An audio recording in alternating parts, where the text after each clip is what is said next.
Aujourd'hui, on va répondre à la question qu'on se fait poser le plus souvent.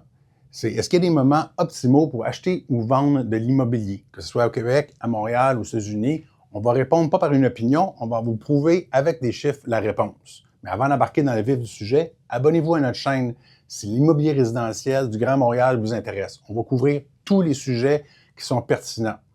Et si jamais vous avez une question précise, que ce soit pour une évaluation d'une propriété, pour qu'on vous assiste à acheter, ou si vous êtes simplement curieux, vous voulez discuter du marché, il y a un lien dans la description. Cliquez dessus, ça prend un rendez-vous directement dans mon agenda. Ça me ferait plaisir de vous parler pendant une demi-heure, que ce soit au téléphone ou en visioconférence.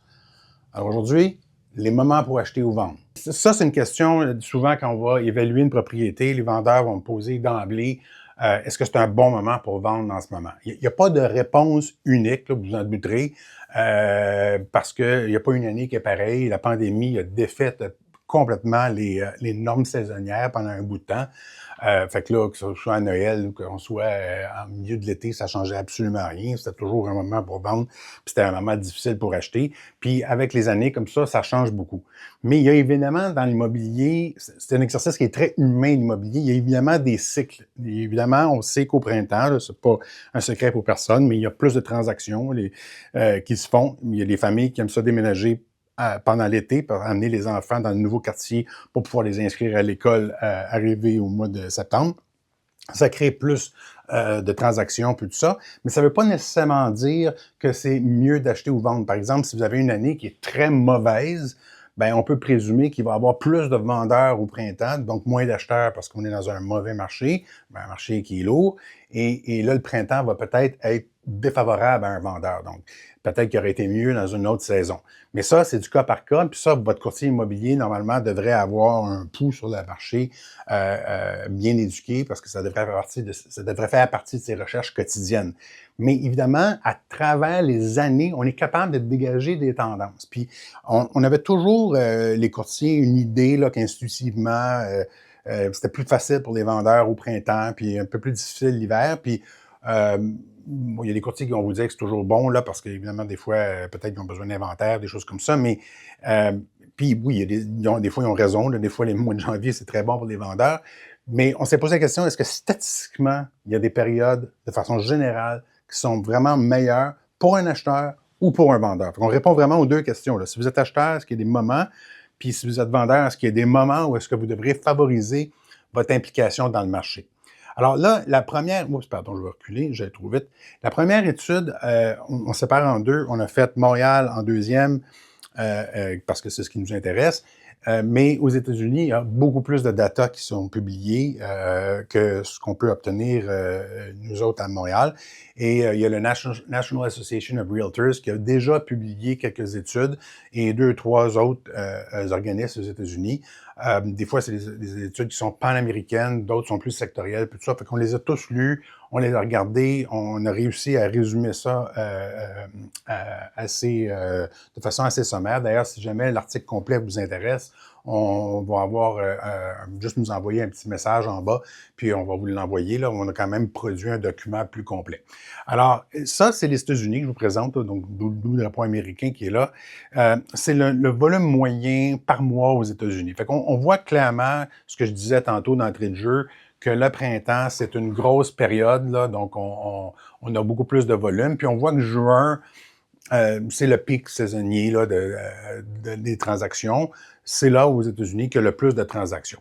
Alors ici, on a un graphique hyper intéressant. Oubliez le titre, il y a une petite erreur. En fait, ça, c'est l'indice du marché favorable aux vendeurs. Puis on regarde en différents secteurs. Vous avez nord-est, centre-ouest, sud et l'ouest des États-Unis. Et là, ce qu'on réalise, c'est que la perte, le marché est plus favorable de façon générale aux vendeurs de façon saisonnière dans les périodes chaudes. Les périodes, dans le fond, ce qu'ils ont analysé là, pour ce tableau-là, c'est qu'ils ont pris les périodes qu'on sait qui sont plus difficiles, janvier, février, puis ils ont regardé la performance des marchés. Puis on voit que quand on a un climat chaud, Floride, Californie, etc., ben, la perte d'avantage du vendeur, elle est minime, tandis que la perte dans les secteurs centre-ouest et nord-est, où il fait beaucoup plus froid l'hiver, ça ressemble un peu au Québec, peut-être moins catastrophique, là, mais on perd on perd beaucoup plus d'avantages. Et de ça, évidemment, ils ont tiré des conclusions. que bon, les gens n'aiment pas ça déménager l'hiver. Évidemment, c'est plus compliqué. C'est un appartement, descendre des escaliers avec du mobilier, des choses comme ça, c'est complexe. Mais c'est pas juste ça aussi, c'est la lumière qui est beaucoup plus... dans le sud, ils ont moins... C'est l'hiver, là, les journées raccourcissent beaucoup moins qu'au Canada ou dans le nord des États-Unis. Les températures peu clémentes, apprécier les terrains, apprécier l'environnement, le quartier, les parcs. Tout se fait de façon moins favorable dans les périodes froides de l'année. Donc, en janvier, février, on voit que la perte d'intérêt dans les périodes froides est beaucoup plus importante que dans les périodes chaudes. Donc, ce qui veut dire qu'il y a vraiment un impact humain. Plus vous allez au nord, plus vous montez dans des endroits où il y a des saisons qui sont au niveau de la météo, de la température peu favorable. Et donc, si on peut présumer que le Vermont, puis que l'État de New York, puis que le Colorado, puis d'autres États comme ça sont pas favorables, imaginez pour ce qui est quand on arrive à Montréal, puis la Ville de Québec, puis le Saguenay, puis tout ça, les différences entre l'été et l'hiver sont juste plus accentuées. Donc, on serait porté à penser que l'impact est encore plus important au Québec. Donc, le différentiel entre, mettons, le mois de juin et le mois de janvier va être encore plus grand ici. Là, on regarde aux États-Unis, vite, vite, là, le nombre de jours qu'une propriété reste sur le marché en moyenne, c'est une période de plus de 20 ans. Là. Alors, on voit là que tu vois, c'est 50 jours en moyenne, janvier, février. On voit une chute très vite après ça en mars, avril, mai, juin. Juin revient encore, vous savez, le premier slide que je vous ai montré revient encore comme le mois avec le plus nombre de transactions, le plus court délai de vente. Donc, juin aux États-Unis s'identifie comme étant vraiment le mois le plus propice, souvent en termes de liquidité et de vitesse de vente. Donc, on est à peine à 30 jours et on voit qu'à mesure qu'on avance dans l'été, ben, ça réaugmente énormément. Donc, aux États-Unis, ce qui a été déterminé, c'est que c'est vraiment juin qui est la période la plus propice à un vendeur. Et là, ils ont parti un indice, dans le fond, à 100. Juin égale 100. Et on dit, ben ça serait le plus propice. Puis là, ils ont fait des calculs avec les délais de vente, le taux d'absorption, le différentiel entre le prix demandé, le prix obtenu. Un paquet d'autres calculs qui ont été mis dans un indice, puis ils ont calculé la performance relative des autres mois par rapport à juin. Puis là, on voit, ben juin à 100%. Fait que vous voyez, les mois de mai, juillet sont presque aussi bons. Ce qui est assez peut-être surprenant, mais j'aurais pensé, moi, que juillet, au Québec, ça a diminué rapidement après le mois de juin. Là. Souvent, quand on dépasse la Saint-Jean, il y a comme un calme qui se fait dans le marché. Fait qu'on aurait pensé que c'était moins à l'avantage des vendeurs, mais aux États-Unis, pas du tout. Puis on voit que le reste de l'été est pas mal, puis ça commence à diminuer en novembre. Puis on voit que janvier, février et décembre sont des mois où l'indice est beaucoup moins favorable aux vendeurs. Et quand on regarde cet indice-là, bien évidemment, on peut juste le virer à l'envers. Si vous cherchez à acheter, ben c'est beaucoup plus favorable pour vous de le faire en janvier, février et décembre. Dans certains États, là, on voit juste, puis ça, là, le différentiel de 16% là, qui peut se traduire, dans le fond, la façon qu'ils ont bâti l'indice, peut se traduire en une baisse de prix qui pourrait aller jusqu'à 16% dans certains secteurs. Donc, pour un acheteur, de se mettre, de s'activer à fin novembre pour chercher une propriété puis de dire, ben moi, je vais faire mon acquisition avant la reprise du marché, en faisant les analyses aux États-Unis, ben, ils ont prouvé que techniquement, vous allez systématiquement payer moins cher. Alors ça, c'est hyper important parce que normalement, justement, les acheteurs ils nous disent, bon, on prend une pause, puis on reviendra au mois de mars quand il va y avoir plus de choix. Mais les statistiques montrent que quand il y a plus de choix, ben, c'est le vendeur qui en profite. Alors, parce qu'il y a aussi plus d'acheteurs. Je vous parle du Québec maintenant. Le Québec, la première chose qu'on s'est posée comme question, c'est l'histoire du 1er juillet. Parce qu'aux États-Unis, la plupart du temps, quand il y a des études sur le comportement du consommateur par rapport à l'immobilier, le Canada anglais et les États-Unis, ça se ressemble énormément. Au Québec, des fois, il y a quelques variations, mais on n'est pas capable d'amener les mêmes conclusions puis de faire un petit tweak, puis c'est la même chose. Mais là, au Québec, on a un phénomène unique. Il n'y a personne d'autre sur la Terre qui a ça. L'histoire du 1er juillet. Les déménagements, la routine du déménagement qu'on a là, à chaque fois, puis le fait que 80% des baux roulent du 1er juillet au 30 juin, c'est unique au Québec. Il y a des raisons pour ça. Là, c'est intéressant si vous voulez le googler. Là, c'est fascinant de voir pourquoi c'est rendu comme ça. Mais donc, on peut se poser la question, est-ce que ça défait toute l'analyse qu'on a? Et si oui, en quelle mesure et si on peut tirer les mêmes conclusions qu'aux États-Unis? Alors, Nous, de notre côté, on s'est reposé la même question. On a extrait des données locales sur 10 ans, certaines, d'autres sur 15 ans. On a un peu moins de données, par contre, et on a commencé à faire notre propre analyse, puis on essaie de modifier l'indice. Une petite remarque vite, vite. On va travailler, là, c'est l'indice version 1.0, on va vous le présenter tantôt, mais on va continuer à le peaufiner, puis éventuellement être capable de vous arriver avec un indice, puis vous déclarer à chaque mois si on est vraiment à l'avantage des acheteurs ou des vendeurs. Alors, suivez-nous si vous voulez la suite de ce développement-là. Alors, ce qu'on voit ici, c'est le taux d'absorption moyen depuis 15 ans, excluant la pandémie. On a retiré les années de la pandémie. Pourquoi? Parce qu'il n'y avait pas de saison. C'était complètement aléatoire. Je veux dire, le marché était juste en fou. Alors, ce qu'on voit, c'est les unifamiliales en rouge. La moyenne est à 20 d'absorption de façon générale depuis 15 ans. Et les condos, ici, ben, la moyenne est autour de 14 %, c'est la moyenne. Et on voit qu'en janvier, le taux d'absorption, il est très faible. Le taux d'absorption, pour ceux qui n'ont pas vu mes vidéos avant, c'est le nombre de listings qui sont absorbés par les acheteurs à chaque mois. Donc, les inscriptions, si, mettons, 1000 inscriptions dans un marché, ben, puis il y a un taux d'absorption de 10 %, ça veut dire que ça en vend 100 par mois. Évidemment, les 100 plus au meilleur prix et tout, généralement, ils paraissent le mieux et tout. Là. Et à mesure qu'on avance dans l'année, ben, vous voyez, les unifamiliales, l'absorption peut monter jusqu'à... Et là, on n'est pas à juin. Souvenez-vous, aux États-Unis, on voyait toujours le pic à juin. Là, nous, on est en mai. Donc, mai semble, puis vous allez le voir après, semble devenir probablement la période un peu plus optimale. Puis on voit que dans les condos, c'est moins il n'y a pas de grande démarcation. On reste quand même entre 9 et à peu près 18 % quand même. C'est quand même un mouvement assez important. Puis quand on regarde l'automne est à peu près sur la moyenne. Au début, un petit peu en dessous, puis à mesure qu'on avance, mais même décembre, c'est pas catastrophique. Tandis que au niveau de l'unifamilial, ben, on voit qu'il y a quand même une bonne redescente qui se fait. Là. Au niveau du nombre de jours sur le marché, ben, en moyenne, depuis 15 ans, ben, on voit là qu'il n'y a pas une fluctuation saisonnière énorme, à part pour le mois de janvier, qui a été, où est-ce que là, on voit une très grosse différence. Évidemment, au Québec, janvier, février sont les mois les plus froids, puis c'est peut-être pas fou de voir que dans l'unifamilial, c'est le condo, c'est différent un petit peu, là, souvent les tours à condo, en plus, on rentre à l'intérieur, la température nous affecte moins. L'unifamilial, ben, on fait le tour de la propriété, il faut qu'on essaie d'apprécier le terrain, c'est une piscine. Alors, évidemment, ça ne peut pas se faire très bien en janvier, février. Fait qu'on voit qu'il y a une grosse différence en termes de nombre de jours sur le marché. Après ça, ça redevient relativement stable. Je vous mentionne ici que, chose statistique intéressante, au niveau condo, les ventes les plus rapides se font en moyenne depuis 15 ans au mois d'octobre. Donc, ça, j'aurais pas pensé, j'aurais pensé que ça se fasse un peu plus dans la période. Fait que vous voyez, des fois, quand on sort des chiffres, puis on les regarde vraiment, ben là, on est vraiment capable de déduire des conclusions, puis de donner du data qui est pertinent à notre clientèle.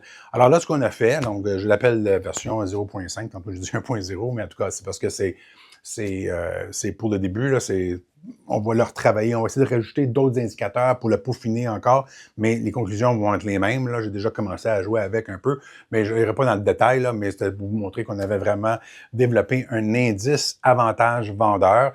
Le graphique pourrait être viré à l'envers, ce serait l'indice avantage acheteur. On l'a appelé comme ça parce que les données qu'on extrait, c'est toutes des données sur des ventes. Là. Fait que c'est le nombre de jours d'un listing sur le marché, puis tout ça. Mais vous comprendrez que quand le taux est bas, ben, l'acheteur est avantagé. Puis quand on est haut, c'est le vendeur qui est avantagé. Alors, on voit les chiffres, on voit la courbe qui sort. Évidemment, la conclusion qui saute au visage, c'est pas pour le vendeur, ben peut-être oui, mais c'est pour l'acheteur. On voit qu'au niveau des prix obtenus, du différentiel entre le prix demandé et le prix obtenu, que ce soit donc le nombre d'inscriptions et tout, là, le mois de janvier est nettement à l'avantage de l'acheteur. Et quand on y pense, il y a une logique à ça aussi. Là. Pensez-y, là, il y a un vendeur qui est sur le marché, qui passe l'automne, espère vendre, puis là, il arrive avec Noël, il n'y a pas grand-chose qui se passe. Il arrive en janvier, il y a peut-être un découragement qui s'installe, puis tout ça. ils sont peut-être plus négociables. Il n'y a pas beaucoup de propriétés qui arrivent sur le marché. Il y a moins d'acheteurs, on l'a vu. Alors, les acheteurs qui sont présents dans le marché sont souvent capables d'en profiter puis obtiennent probablement des conditions, des prix avantageux.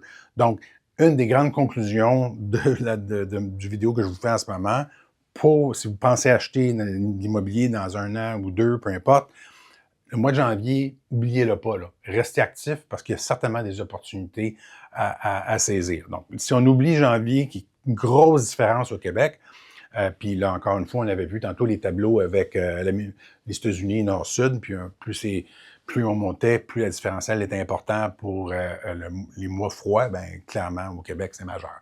Alors, février aussi, c'est vraiment à l'avantage des vendeurs. Les points qui sont ici représentent les moyennes, là. Et là, tranquillement, ben, les unifamiliales, les condos, le pic se fait au mois d'avril, l'unifamilial un petit peu après, au mois de mai. Ça confirme ce que je vous ai dit. Contrairement aux États-Unis, on est un petit peu plus tôt ici. On est en juin pour les transactions.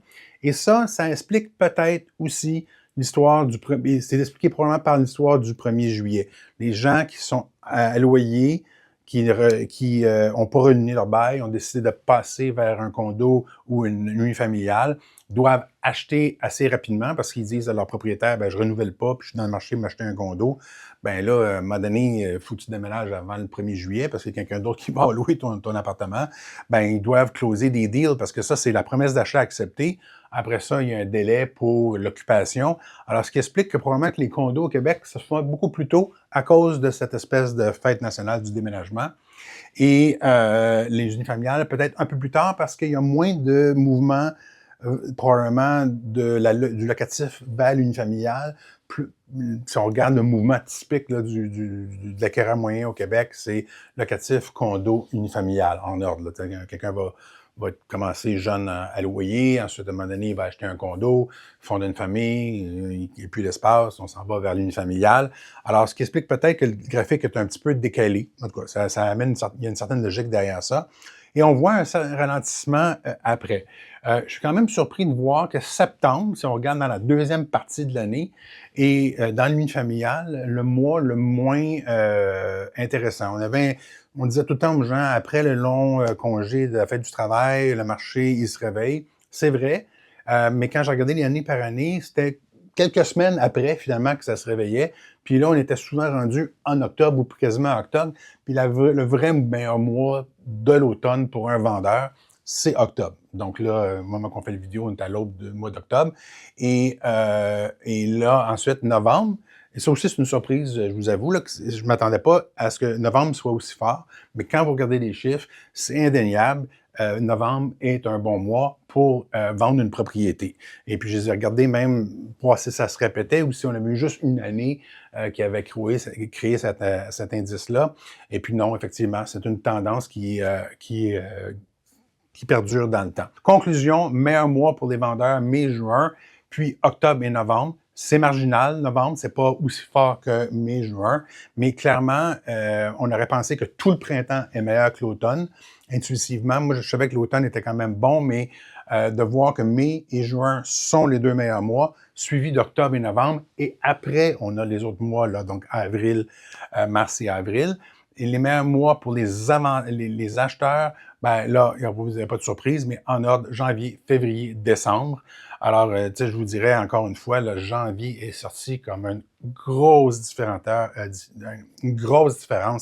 dans nos statistiques. Condo, petite différence, parce qu'évidemment, la possibilité de voir les terrains, les piscines, la rue, tout ça est peut-être un peu moins important. On voit avril-mai, ensuite suivi de mars, donc une plus longue période. Encore une fois, c'est probablement lié avec les gens qui arrivent et du locatif.